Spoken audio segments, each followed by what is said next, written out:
and there's so much to do today, guys. But my little girl did not let me have as much fun as I wanted, and I just succeeded in getting rid of her. Like, she's with her dad, and I had to quickly record this.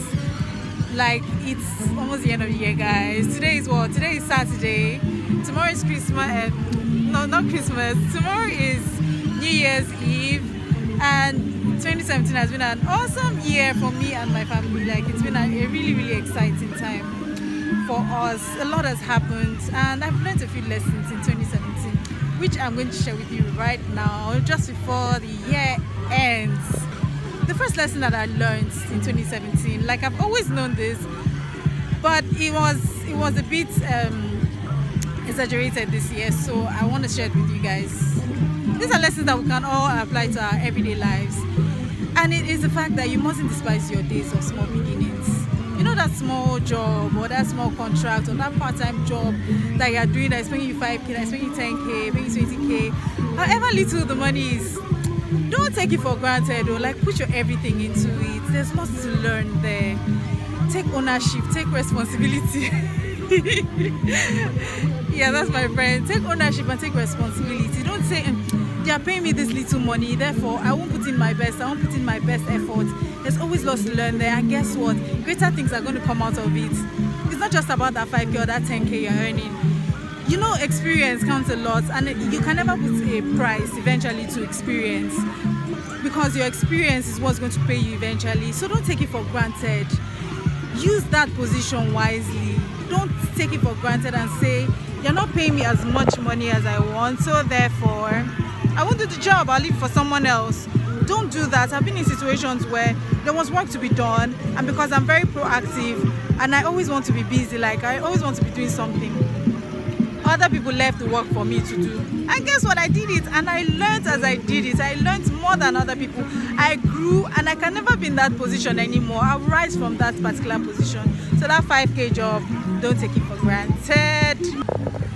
So guys, I'm saying this because one job I did one time like this that I thought was obscure, guess what? Greater things came out of that job in this year 2017, like life-changing stuff. So guys, that small job, I'm serious. Please don't take it for granted. Don't worry, you thank me later. And the second thing that I learned in this year 2017, well, I've always known these things, just that they were, let's say, exaggerated or more pronounced in this year 2017. The second thing is embrace change. We're also scared to embrace change. Like, once we're used to the normal things in our lives, we want to stick with it because it's what we know, obviously. We don't want to change, we don't want to adjust. But guess what? Change happens so that things can get better. Sometimes change might happen and things might not seem so good at first, but with time they get better. You can't remain in the same place for too long. And everything in life should crave for change. Everybody should crave for change, some form of change or the other. So when you get to that position or that place where you need a change of scene, you need a change of job, it could be absolutely anything, embrace it. Take it on with courage. It also takes a lot of courage, by the way, to embrace change. So take it on with a bit of bravery and expect the best. See my hair? My hair was so long before. Oh, cover it, cover it. And everybody kept telling me, don't cut it, don't cut it, don't cut it. And then I held on to what people kept telling me, and I didn't cut my hair. And guess what? I hate to do my hair. Like, I absolutely hate. I hate going to the salon. I barely even have time to go. I hate the pain and everything else that comes to doing your hair. Like, seriously. But then eventually, I had the courage to go chop it off. And it's been the best, like, what, 3 months since. It's just been the best, absolute best. So I learned to embrace that form of change. In the same way yourself, I'm sure there are things you are craving for change on, but you're scared because you don't want to adjust. But please take it on, man. That's what life is all about, changes. Yeah? Okay, so guys, there's this one last thing. I don't know if it's a flaw or whatever. You be the judge. So I expect everybody to be as nice and as good as I am. I expect everybody to operate on the same level of goodness as I operate on. So I expect everybody to be nice to me, to be just and to be fair.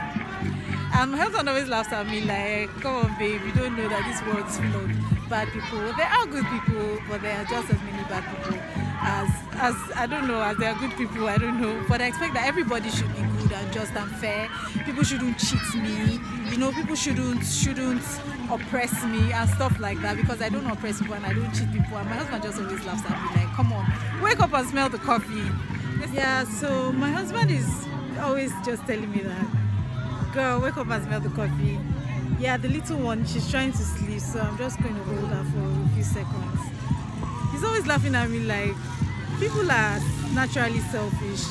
So if someone who doesn't have a good conscience wants to rip you off, they would without even flinching. So he always keeps warning me, but I never really listen. I expect everybody to be good and perfect and to mean well, basically. You know, but this year I learned to not to expect bad from people, but then I learned to expect that people would be good to you. I always expect the good, but then it's also as normal that people would treat you sometimes unfairly. People would want to cheat you of your money, especially what rightly belongs to you. You know, people would want to dagbo you, as we would say in Nigeria, like people would want to cheat you. So that I also learned in the year 2017. I always expect the best, regardless. So those are the three major things that I learned this year, 2017. I learned so many other things. Like 2017 was really, really packed. And I hope you learned one or two things from my lesson from 2017, guys. That's it, guys. I'm going back to the fun. I'll see you soon. Yeah, and Happy New Year, guys. Happy New Year. God bless you.